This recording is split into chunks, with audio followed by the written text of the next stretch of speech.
6554 here. Time for part 2 of my review on the Auto Ordnance 1911 Pitbull. Right here's your, now I'm going to be talking about the lower. And your standard 1911 full-size lower. I'm going to probably eventually buy a government-sized upper to make this a 5-inch.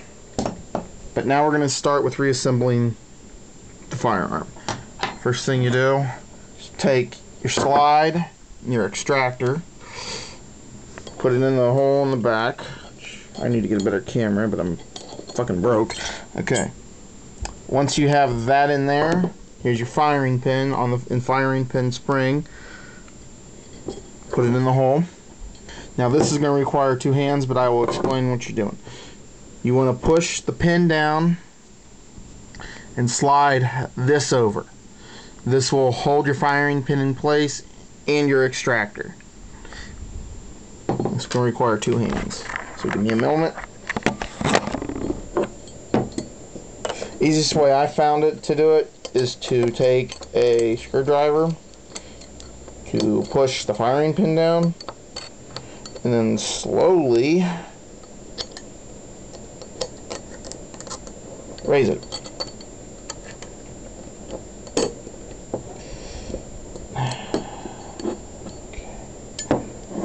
Typically you don't have to, unless you shoot corrosive ammo, you don't have to do this that often and clean your extractor that often.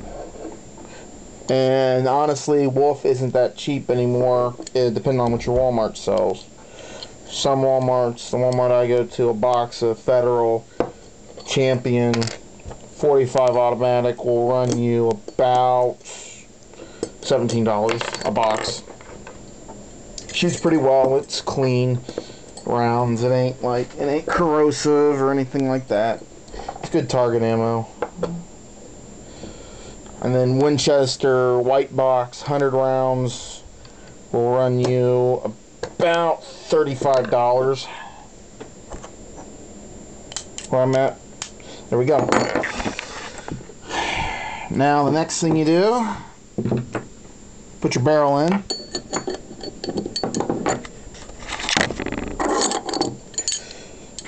Put your bushing in, which, let's see if I can assemble a lot of this one-handed.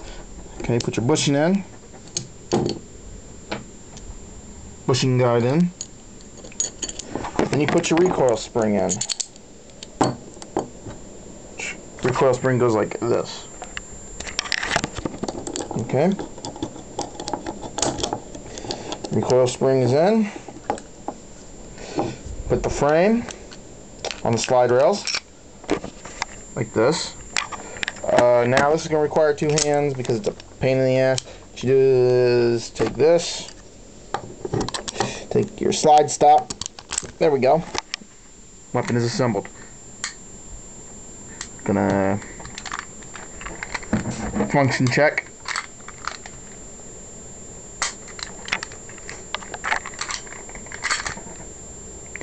There we go. Gun is fully assembled. I'm gonna insert the magazine. Check it again. Weapon's good to go. Now when it comes down to buying extra mags, these Chip McCormick's are some really good mags. I'm gonna show you some prices on some ammo, 45 ammo that I have. I have 3 different kinds. Got 230 grain Winchester white box, 100 round value pack. There's about 40 rounds left in that. I paid $35 for that at Walmart. Then I've got Remington 230 grain 45 full metal jacket. I paid about $20 for these. And then I got the Federal Champion 45 auto 230 grain for $17.01 after tax. And let's open the box of the Federal for the price. You can't beat it. So I believe it's on par price with Wolf and Blazer, at least where I'm at. And that's steel cased. This is brass case, non-corrosive. You can reload it a lot easier than steel cased. But yeah, there's a 45, 230 grain full metal jacket. Right now, this is my defensive load for this pistol in the home for home defense, because I can't afford hollow points yet, and since this is a Series 70 1911, it may not be. The 1911s that are designed of the older style, your new Kimbers and that should be okay, but the older style will not feed hollow points reliably. But this is my backup anyway to home defense. My primary is a Remington Age 70 12 gauge shotgun. This would be something I would have on my hip, because this where I keep this, it's not as fast for me to grab it as it is my shotgun. I'm going to go over loading procedure of a magazine. I'm going to put the weapon away, out of frame. These are your Chip McCormick mags. They hold 8 rounds.